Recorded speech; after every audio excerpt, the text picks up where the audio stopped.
Hello everyone, I'm Ronald Mehta and welcome back to our channel digiate.com. We are your digital aid and we provide free courses on the subjects of business and marketing. Let's understand the basics of branding. Let's begin with what is a brand. When a marketer creates a new identity for a new product or service, he or she essentially is constructing a brand. According to the American Marketing Association, a brand is a name, term, sign, symbol, or design, or a combination of them intended to identify the goods and services of one seller from those of their competition. Marketers may virtually push the brand building anywhere they choose to optimize brand reach, visibility, and in the presence in the buyer's eyes. A branded product ensures that the company can charge a premium for its offerings. Moving on, let's look at the example of Pepsi and Coca-Cola. All of this is to say that branding is all about setting apart products and services, as in case of these beautiful products. Creating a distinct name and image for a product in consumers' minds, particularly through advertising campaigns with a consistent message, is known as branding. It is all about distinguishing your product from others that are comparable. It is distinguished to establish a unique presence in the market that attracts and retails loyal customers. By providing a name or other brand elements that we will see in the next video, an explanation of what the product does and why people should consider purchasing it, branding assists marketers in informing customers about who the product is. So the next question is, what can be branded? Let's take a stab at this quickly. You can brand a product, you can brand a service, you can brand a firm.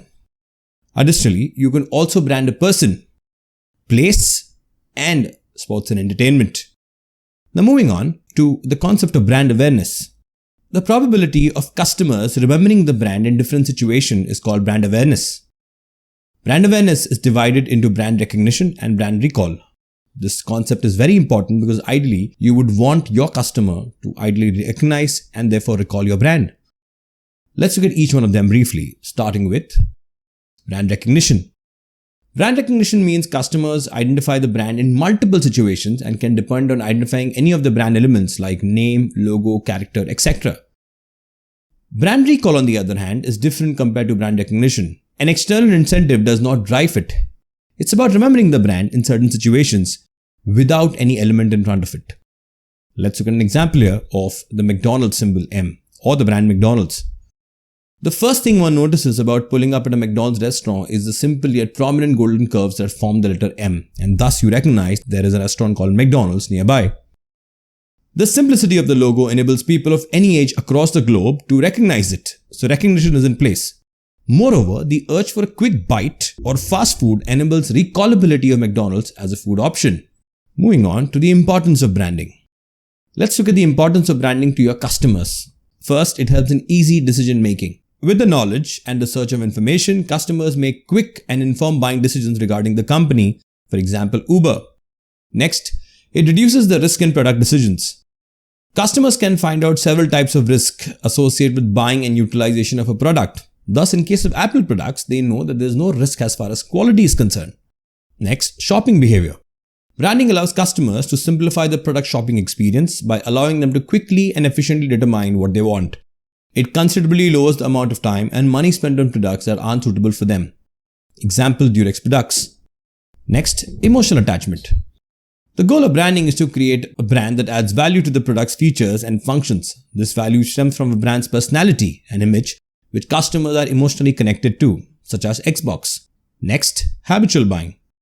Purchases made by the customer are generally influenced by routine. It can be difficult for rivals to break entrenched practices which go on for a long time, even with large offers, deep discounts, or other incentives. For instance, our habit of shopping on Amazon.com.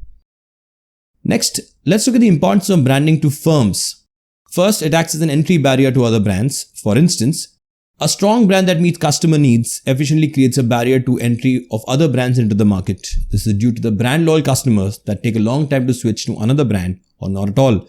The best example in this case is of Gillette as far as the razor market is concerned and the energy drink Red Bull.